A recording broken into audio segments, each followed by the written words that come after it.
Hello and welcome to The Big Fight. So a lot of attention this week on the emergency, which was, of course, 43 years ago, and many people, including the vast majority of people in our audience, in fact, probably the vast majority of people in the country, not born then. And so some may well have been scratching their heads and figuring out what was all the fuss about.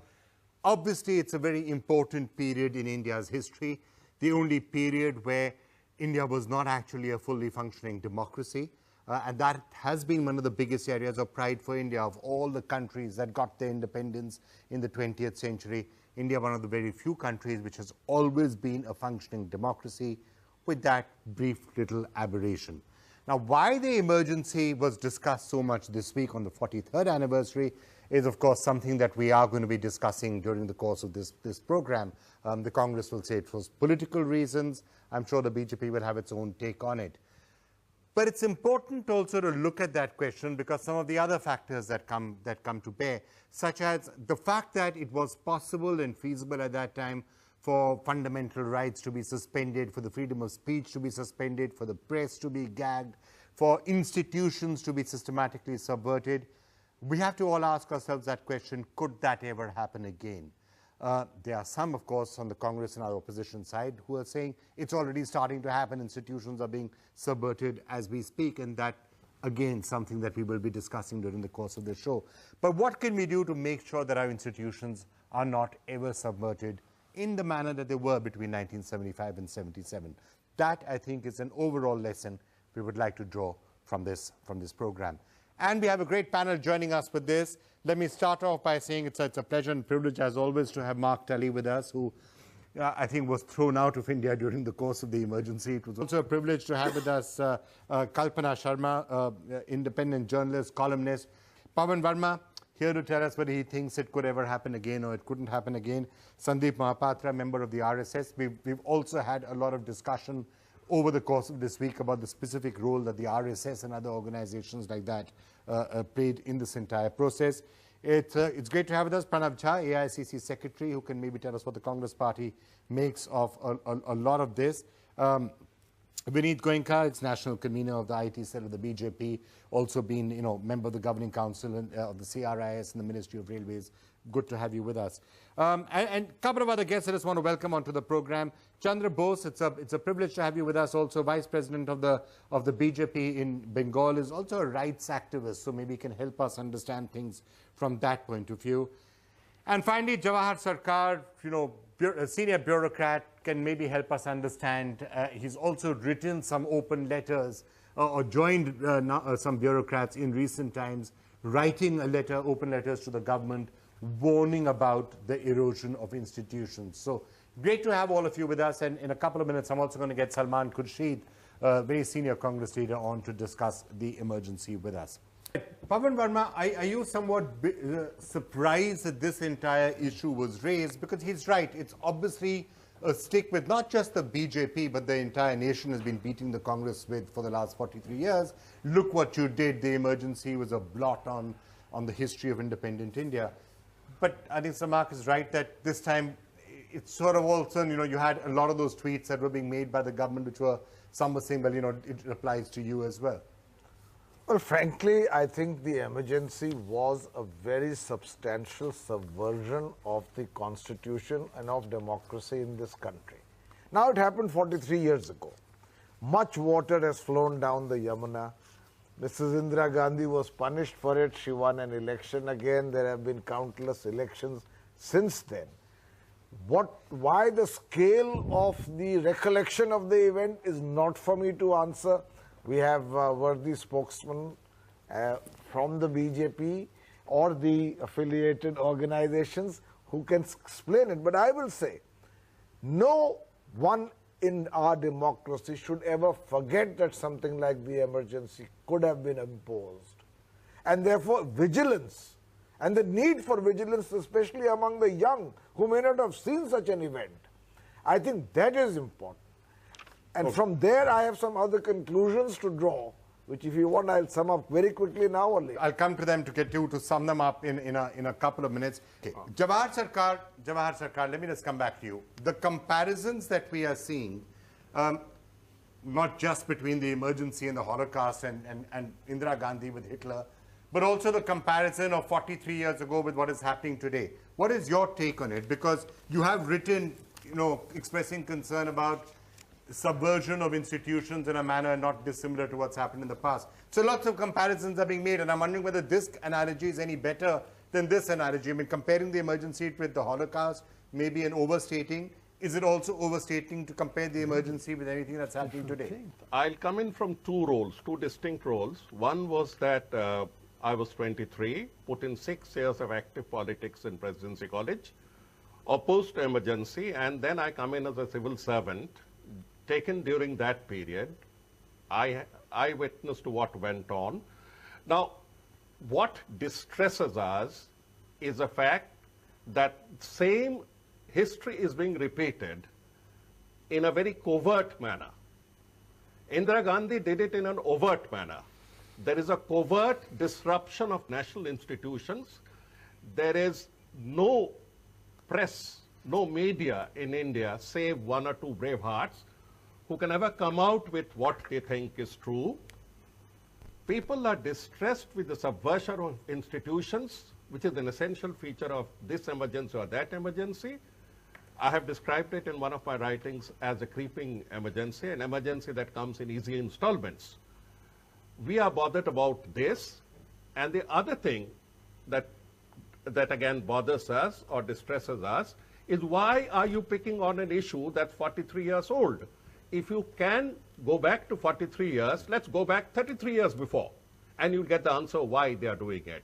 33 years before 43 years is 1942, when India's most vibrant part of the freedom movement was being enacted.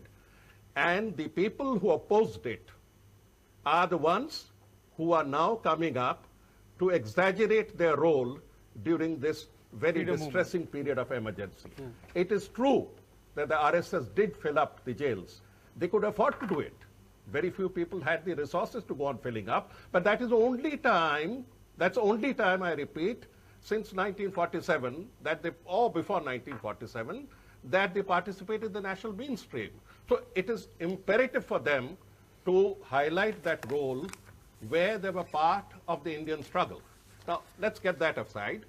What's more relevant to us is that the same history is being repeated. Okay. The institutions are being subverted. People are under a pall of fear. A senior journalist like Kuldeep Nair has mentioned it 2 days ago. There's a pall of fear, so we need to discuss that. Pawan Verma, other institutions, because we keep on hearing concerns, election commission, judiciary, institutions under threat. I'll take a minute to give you a primer of a 5 or 6 point. You see, the Constitution has been amended, so you cannot perhaps impose an emergency as you did in the past. But I think all of us, to citizens today, need to be vigilant about 5 or 6 things. One is signs of authoritarianism of any kind in any government. 2, absence of inner party democracy in political parties, absolute leaders, absolute followers. 3rd, respect for laws, not only in letter, but in spirit. Respect for institutions, not in letter, but in spirit. Respect for dissent and space for dialogue. I want to say that you can bring in an atmosphere like the emergency, not today, but tomorrow, when any of these criteria are not noticed by a vigilant populace which form the part of a democracy. And I want to point the finger at you, Vikram, if you don't mind. 20 seconds more. Now what have I done? First. What did I do? I haven't declared emergency on anyone. Nor am I a dictator, nor do I have inner party democracy. Let me just finish. I'll tell you, the co-option of the media is perhaps one of the most easily achieved goals. But why are you pointing a finger at me specifically? Then you can accuse of the media in general. There's other media which...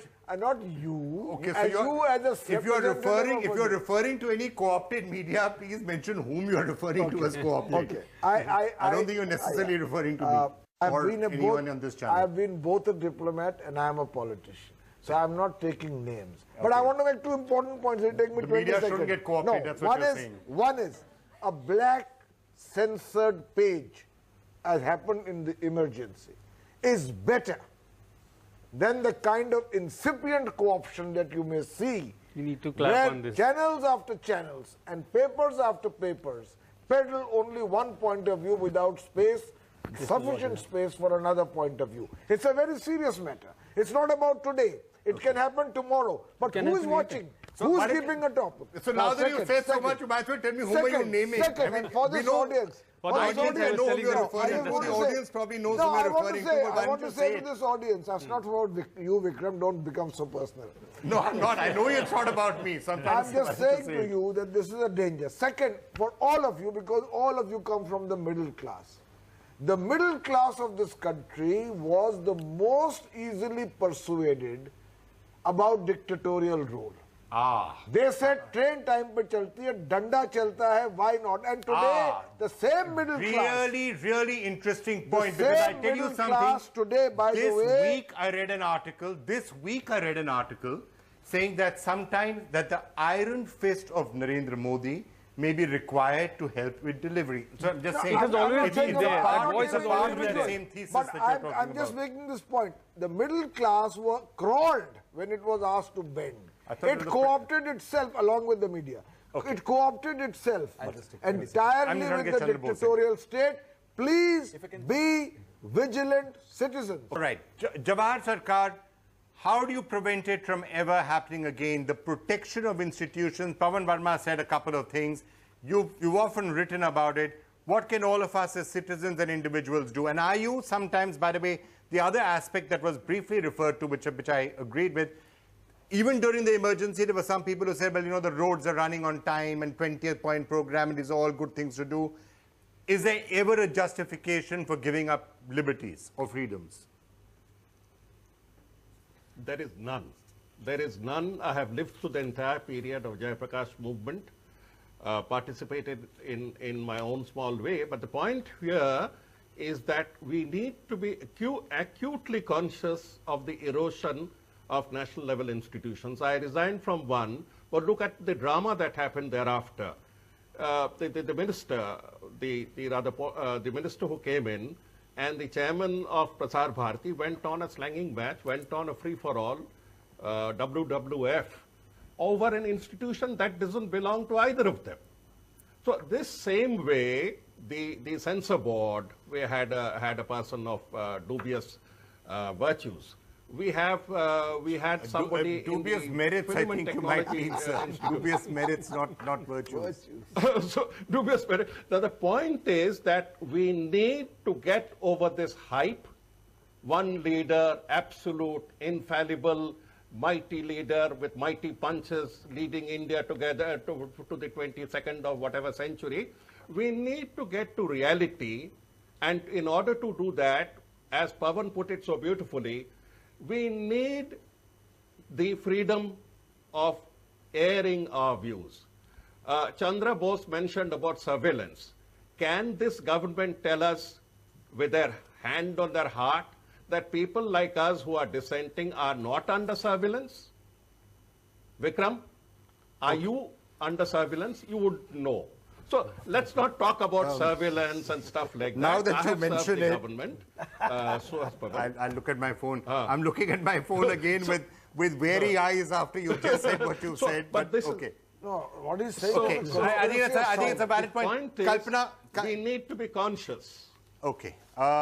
You need to be conscious. Pawan, last word from you. Pawan, last word from you. I just want to say that maybe the emergency cannot be resurrected, but its spirit can haunt any democracy at any time, and we should all be careful. What should Your we be afraid of? responsibility. Just two things: conspiracy of silence and capitulation of conscience. If this happens in a democracy, that those who could speak when they should have spoken, I can assure you in some form or the other, emergency will come back to this country. I think that's a perfect note on which to end this program. Thank you all so much for being with us. Institutions have to be preserved, and at all costs. That's one thing which the emergency has taught us, and that's the one lesson that we all have to keep in mind from what we've just heard. Maintain that eternal vigilance to make sure that nothing can ever erode our institutions. You're watching The Big Fight. We'll be back again next week.